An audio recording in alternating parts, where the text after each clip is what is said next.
Hello guys, today we will talk about this full automatic carton packing system. This system is used to fill the small boxes into the big carton. Let's start with the weight checker. Then is vibrating belt conveyor. Next part is to turn the boxes up and down. Then we will come to the box filling system.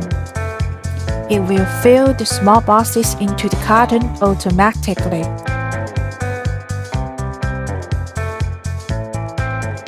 Next is the roller leaf conveyor. Then we come to the strapping machine. The carton will be turned on the roller turning conveyor. Here is the labeling machine. The carton will be labeled 2 times.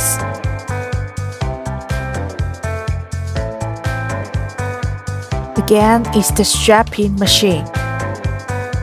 Carton will be turned 90 degrees to the next part. The next part is the palletizer. Thank you for listening. See you next time.